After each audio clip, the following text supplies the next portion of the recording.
Secretaría de Educación Pública, Gobierno de la República.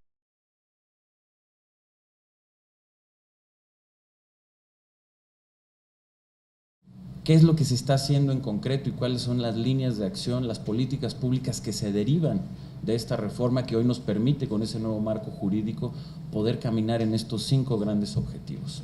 Sobre el primero, que como decía se ha denominado la recuperación de la Rectoría del Estado en materia educativa, es un objetivo de reorganización política del sistema educativo.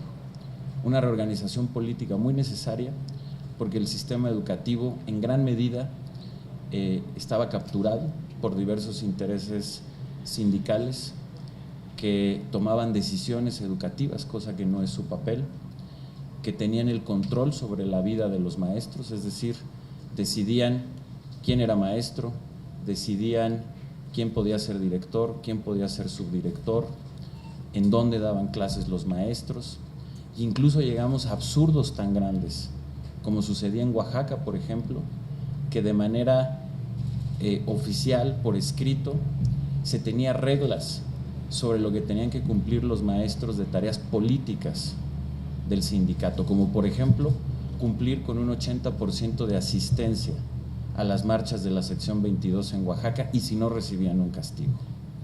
O cosas tan absurdas como que la sección 22 en Oaxaca girara instrucciones de manera oficial a la autoridad educativa de Oaxaca.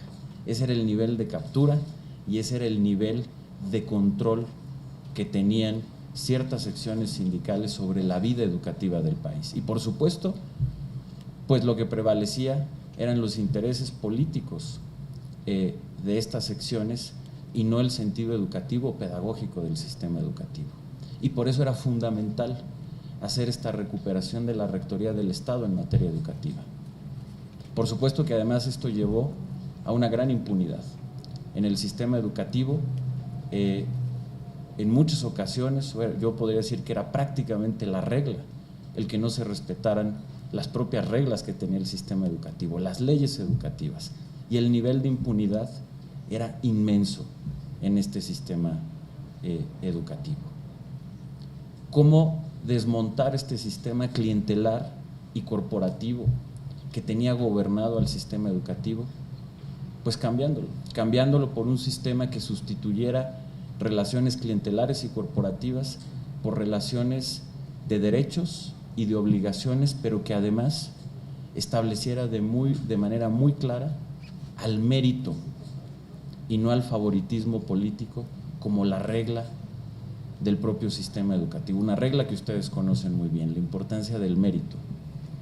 Y es por eso que estas prácticas informales pero plenamente institucionalizadas, en donde se decidía de manera discrecional quién era maestro, quién ascendía a director, quién ascendía a supervisor, quién daba qué clases, dónde las daban, y además de estas reglas informales, pero reitero, que se ejercían con toda regularidad y consistencia, como la obligación de marchar, se sustituyen por un nuevo sistema de reglas, de derechos y obligaciones muy claras. ¿Cuáles? Un examen de ingreso nacional, un concurso nacional para ingresar a ser maestro. Segundo, el concurso de todas las plazas, es decir, hoy quien quiera ser director o quiera ser supervisor tiene que concursar esa plaza y se la queda quien haya salido mejor en el concurso. Evaluaciones periódicas cada 4 años para poder detectar dónde están las fortalezas, pero también las áreas de mejora de los maestros. Y una evaluación que, como lo marcó la ley, la hace obligatoria. Y a partir de eso poder focalizar de mejor manera un sistema real también, muy necesario, de capacitación y de formación continua de los maestros, pero ligado a la propia evaluación. Y ese proceso que sustituye a ese sistema clientelar, corporativo, discrecional, que generaba impunidad y en donde no se respetaba la ley, se está sustituyendo por este sistema de reglas claras, de derechos y obligaciones claras, sustentada en el mérito. Y como parte de este proceso se ha vuelto indispensable como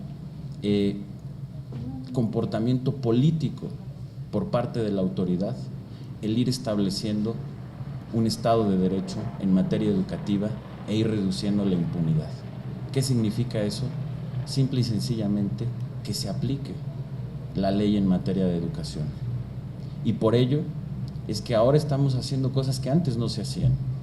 La ley es muy clara: maestro que falta de manera injustificada y deja a sus alumnos sin clases, tiene un descuento. Si esto lo hace más de 3 veces en un periodo de 30 días naturales, sean sus faltas continuas o discontinuas, lo que marca la ley es la baja del maestro. La evaluación es obligatoria. Maestro que es convocado y no asiste a la obligación, lo que marca la ley es que debe ser dado de baja. Y ese es el proceso, precisamente en el que ahorita estamos. Es un proceso complejo, es un proceso político difícil. Estamos frente a una inercia de casi 40 años de una manera de cómo funcionaba antiguamente el sistema educativo, y esta sustitución tiene su complejidad. Pero es un camino en el que estamos muy firmes y en el que vamos avanzando. Algunos resultados muy claros. Desde el momento, por ejemplo, en que se tomó la decisión por parte del presidente de la República y del gobernador de Oaxaca de retomar la rectoría del Estado en materia educativa allá en Oaxaca y recuperar el IEPO. El IEPO es el Instituto de Educación, es el equivalente a la Secretaría de Educación de Oaxaca, que, como les comentaba, estaba totalmente tomado por la sección 22, y se fueron quitando estos controles políticos que tenía la sección 22 sobre la vida de los maestros. La situación ha cambiado de manera dramática. De tener movilizaciones de 40,000 o 50,000 maestros, o de tener paros en donde cerraban todas las escuelas, hemos pasado a movilizaciones mucho menores, y lo más importante, porque además es lo que realmente nos importa, pasar de situaciones en donde cerraban todas las escuelas y querían hacer un paro, a estar en una circunstancia en la que hoy el 99.8% de las escuelas de Oaxaca están abiertas. En este paro indefinido nacional al que convocó la coordinadora, más del 99% de las escuelas del país han funcionado de manera normal. Y ustedes han visto el proceso de evolución. En Oaxaca, por ejemplo, cuando inició este paro, el primer día trabajó el 88% de las escuelas. El segundo día de paro fue el 92% de las escuelas. El tercer día de paro fue el 95% de las escuelas. El cuarto día fue el 98.5% de las escuelas. Y hoy es prácticamente el 100%. Es el 99.99% de las escuelas que están abiertas. Y los números son similares en Michoacán, en Guerrero y en Chiapas. Por supuesto que sigue habiendo resistencias, y esas resistencias son porque un grupo de líderes de la coordinadora no quieren perder esos privilegios, no quieren perder el privilegio de ser ellos quienes manden en el sistema educativo, no quieren perder privilegios como la venta y la herencia de plazas, no quieren perder el privilegio de poder tener el control de los maestros para hacer marchas muy numerosas y presionar y venir a chantajear a la autoridad. No quieren perder esos privilegios, por eso están en contra de la evaluación. La evaluación y los exámenes lo que hacen es quitarles ese poder. En el momento en que ellos no son ya quienes deciden sobre la vida y la carrera del maestro, sino son reglas claras, y que es el propio maestro, a partir de su mérito, quien se gana la entrada al sistema educativo, quien se gana el ser director o ser supervisor, el que se va ganando incrementos salariales a través de buenos resultados de la evaluación. Así es como se rompe ese sistema, y ese es precisamente el proceso político que estamos viviendo hoy en día. Y por eso yo lo he dicho, la disposición del gobierno a dialogar con la coordinadora es absoluta y es total, siempre y cuando ese diálogo sea para ver cómo, siendo un actor importante del sistema educativo, podemos implementar la reforma educativa. Pero lo que no vamos a aceptar, y es el diálogo al que digo que no tiene sentido y no vamos a aceptar, es el diálogo que nos están pidiendo para echar abajo la reforma educativa, o para hacer una excepción con estos estados y que la ley no se aplique en Oaxaca, en Michoacán, en Guerrero y en Chiapas.